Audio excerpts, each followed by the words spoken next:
அவங்க இல்லற வாழ்க்கை சிறக்க போகுதுன்னு சொன்னா, மனைவி என்பவள் உங்களுக்கு இல்லற வாழ்க்கையில் விட்டு கொடுத்து போறதுனால தான், சகிப்புத்தன்மையோடு இருக்கிறதுனால தான் பெண்கள் உங்களுக்கு மனைவி வந்து இல்லறத்தை பத்தி பேசுறதுக்கு இவ்வளவு நேரம் ஆகிக்கிட்டே இருக்கு. யோசிச்சு பாருங்களேன், கணவனுக்கு உடம்பு சரியில்லைன்னு வச்சுக்கோங்க, எங்க வீடா இருக்கட்டும் உங்க வீடா இருக்கட்டும் யார் வீடா இருந்தாலும் சரி, மேல இருக்கக்கூடிய அத்தனை தம்பதிகள் வீட்லயும் கணவனுக்கு உடம்பு சரியில்லைன்னா மனைவி ஓடி வந்து காய்ச்சல் அடிக்குதா, தும்மல் வருதா, தலைவலிக்குதா, வயிறு வலிக்குதா, பெட்ஷீட் எடுத்துட்டு வரவா, ஆவி பிடிக்கிறீங்களா, இட்லி பால் தொட்டு சாப்பிடுறியா, சக்கரை தொட்டு சாப்பிடுறியா, தேங்காய் சட்னி, இத்தனை கேள்வி கேட்பாங்க மனைவி. உண்மைனா கைதுக்குங்க.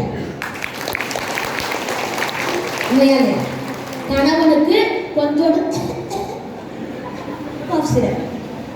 தலைவலியா, அந்த அம்மா இடையில எழுந்திரிச்சு போகும்போதெல்லாம் தொட்டு தொட்டு பார்க்கும். அது இவருக்கு தெரியாது, அந்த அன்பு இவருக்கு தெரியாது. நல்லா உணர்ந்து பாருங்க ஆண்கள்.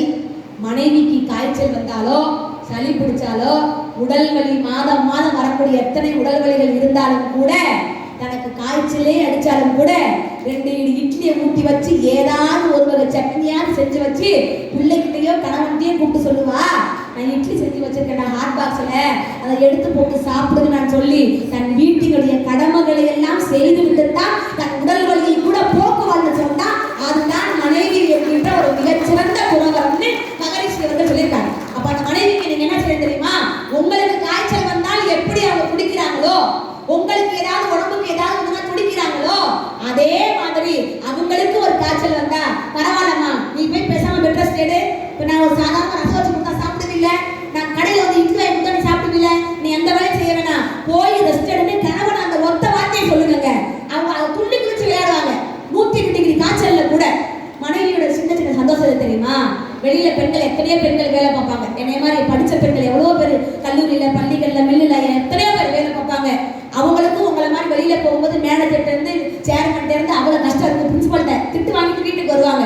அப்படி வீட்டுக்கு வந்து அவங்க சோகமா இருக்கும் பொழுது ஒரு 10 நிமிஷம் அவங்க தோல் சாய்வதற்கு இடம் கொடுத்தாலே போதும், வாழ்க்கையினுடைய அத்தனை பொக்கிஷத்தையும் புண்ணியத்தையும் கொடுத்ததாக அந்த பெண்கள் சந்தோஷப்படுவாங்க. சின்ன சின்ன விஷயத்துக்கு தான் மனைவி ஆசைப்படுவா. நீங்க கொடுக்குற நகையோ எந்த பெண்களான கணவன்கிட்ட, மாமா சொந்த புற எம்பருக்கு எழுதி வைக்க கேட்டுப்பாங்களா? யாராவது கேட்டிருக்கீங்க? அம்மா நீங்க கேட்டிருக்கீங்க? சொத்தை எழுதி கேட்டிருக்கீங்க? அம்மா நீங்க கேட்டிருக்கீங்க?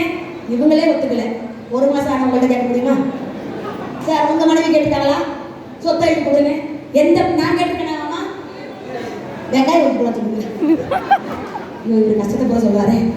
நான் எந்த பெண்களுமே கணவன் சொத்தை எழுதி கொடுங்கன்னு கேட்க மாட்டோம். ஏன் தெரியுமா?